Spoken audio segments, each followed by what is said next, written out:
तो आप यहाँ पर देख सकते हैं प्रश्न संख्या 5। एक समकोण त्रिभुज की ऊंचाई इसके आधार से 7 सेंटीमीटर कम है।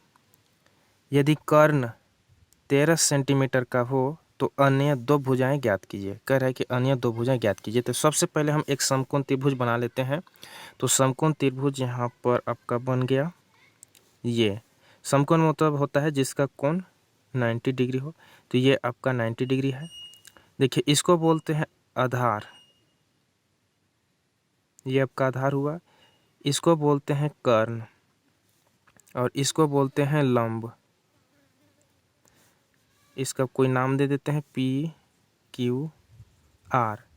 तो देखिए यहाँ पर बोला है कि एक समकोण त्रिभुज की ऊंचाई जो है ना, ऊंचाई इसके आधार से 7 सेंटीमीटर कम है। आधार से मतलब देखिए इस आधार से ऊंचाई, देखिए ऊंचाई लंब को ही ऊंचाई बोलते हैं, आप कंफ्यूज ना करें। लंब को ही ऊंचाई बोलते हैं। ऊंचाई बोला है समकोण त्रिभुज की ऊंचाई, तो ऊंचाई यही है, इसी को लंब भी बोलते हैं। तो बोला है कि ऊंचाई इसके आधार से 7 सेंटीमीटर कम है। आधार से 7 सेंटीमीटर कम है, लेकिन आधार कितना है यही पता नहीं है। आधार यहाँ पर कितना है यही पता नहीं है।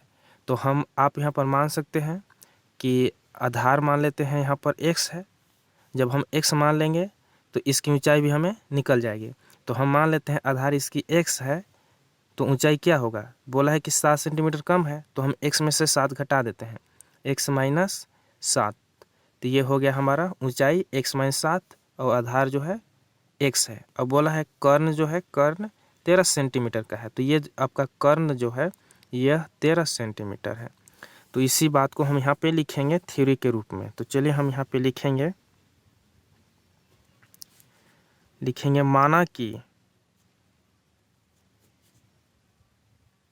माना कि समकोण त्रिभुज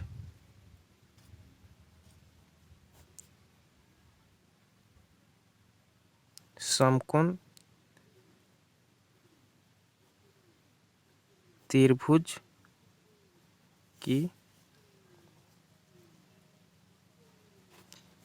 आधार x,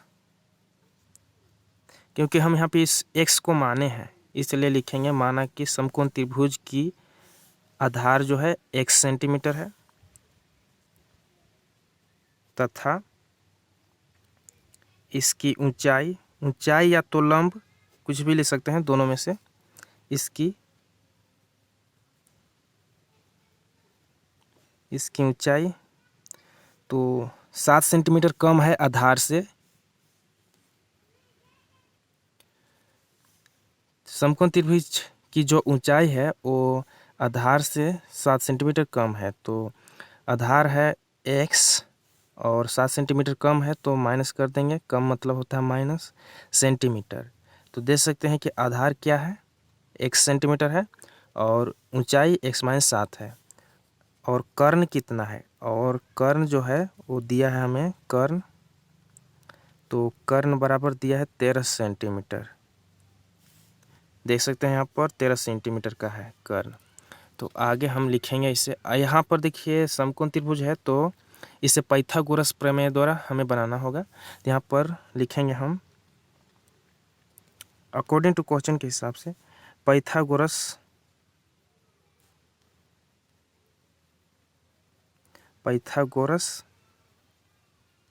प्रमेय के प्रयोग से। यहाँ पर हम पाइथागोरस का प्रयोग करेंगे। तो पाइथागोरस क्या होता है, पाइथागोरस होता है कर्ण का स्क्वायर बराबर लंब का स्क्वायर प्लस आधार का स्क्वायर। तो इसी पे हम रखेंगे, देखिए कर्ण का स्क्वायर, तो कर्ण कितना है यहाँ पर देखिए 13 है, तो हम 13 का स्क्वायर कर देते हैं बराबर लंब खोजिए। लंब देखिए लंब को ही ऊंचाई बोलते हैं, ये लंब या ऊंचाई दोनों एक ही चीज़ है।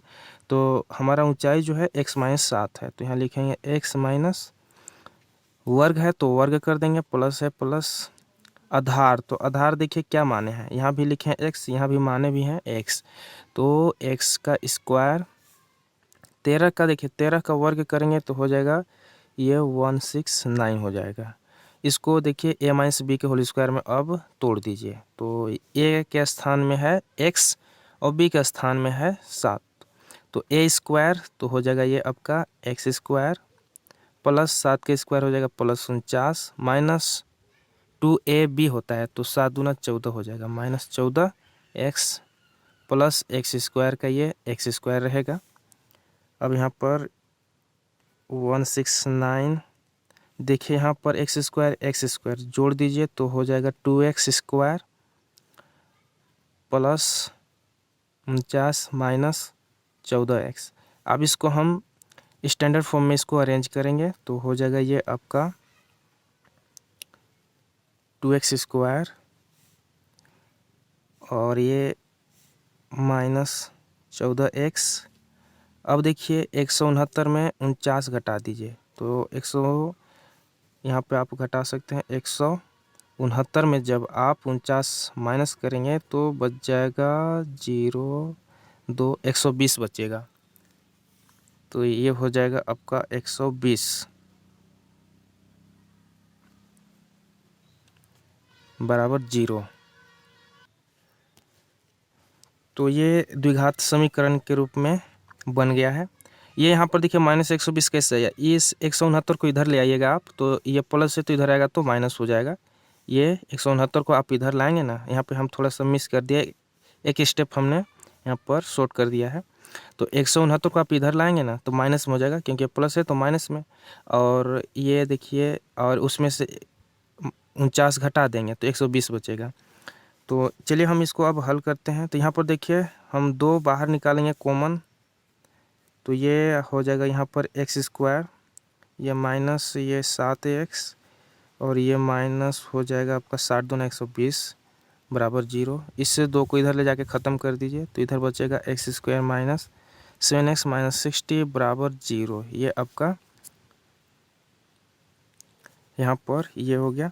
इस 2 को गुना में इधर लाएंगे तो आप ला के करके, चलिए ला करके हम इधर डिवाइड करेंगे।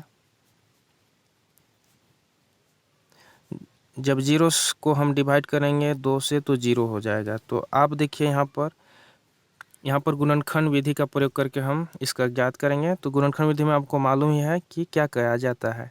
गुणनखंड विधि में एक्स स्क्वायर के गुणांक और तीसरा पद को गुना किया जाता है और उसको ऐसा 2 पार्ट में ब्रेक करते हैं जिसको जोड़ने पर या घटाने पर 7 आना चाहिए। तो क्या करेंगे आप, सबसे पहले इधर चलिए यहाँ पर देखिए एक्स स्क्वायर का गुणांक यहाँ पर क्या है, 1 है। यहाँ पर आप देख सकते हैं कि एक्स स्क्वायर के आगे कुछ भी नहीं है तो 1 है, तो एक्स स्क्वायर का गुणांक 1 हुआ और तीसरा पद क्या है 60 है, तो इसको आप यहाँ पर गुना कर दीजिए मल्टीप्लाई, तो 60 का 60। अब इस 60 को ऐसा 2 पार्ट में ब्रेक करेंगे, इस 60 को हम ऐसा 2 पार्ट में ब्रेक करेंगे जिसको जोड़ने पर 7 आना चाहिए या तो घटाने पर भी 7 आना चाहिए।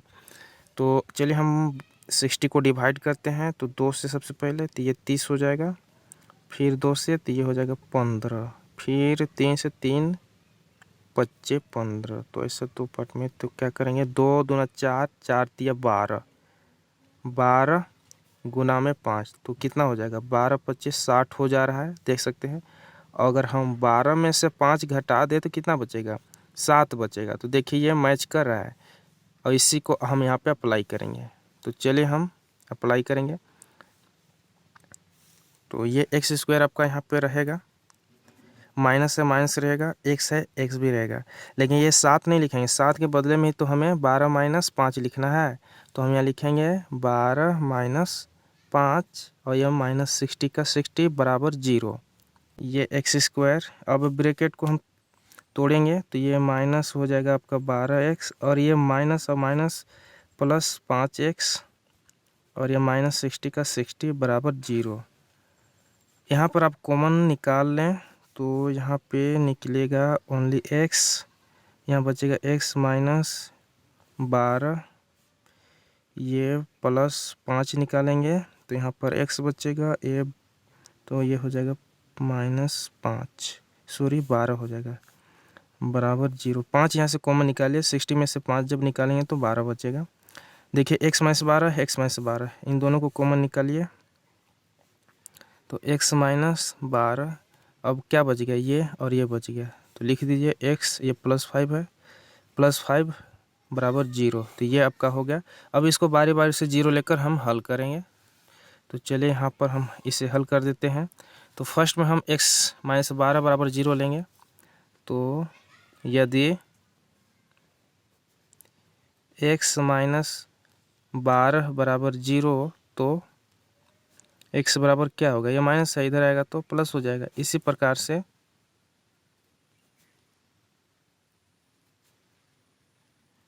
सेकेंड देख सकते हैं x + 5 है। तो x + 5 बराबर 0। तो x बराबर क्या हो गया, ये माइनस में आ जाएगा, इधर आएगा तो हम इसको लेके नहीं यहाँ पे हल करेंगे, हम इससे लेंगे। प्लस वाला को लिया जाता है इसलिए हम प्लस को लेंगे। तो यहाँ पर पूछा था हमसे, तो अन्य दो भुजाएं ज्ञात कीजिए। तो अन्य दो भुजाएं, तो हम क्या माने हैं, पहली भुजा जो आधार है वो हमारा x है और इसकी ऊंचाई क्या माने हैं, तो आधार क्या हो जाएगा। तो यहाँ पर लिखेंगे हम आधार। सबसे पहले तो आप यहाँ पर देखिए कि आधार हम क्या माने थे, आधार x माने थे। तो x बराबर क्या आया हमारा, x बराबर 12, क्योंकि प्लस वाला को लेंगे, माइनस वाला को नहीं लेंगे, नेगेटिव साइन वाले को नहीं लेंगे। तो ये हो गया आपका 12 सेंटीमीटर आधार। और सेकेंड हम क्या माने थे, ऊंचाई, समकोण त्रिभुज की ऊंचाई माने थे x - 7 तथा इसकी ऊंचाई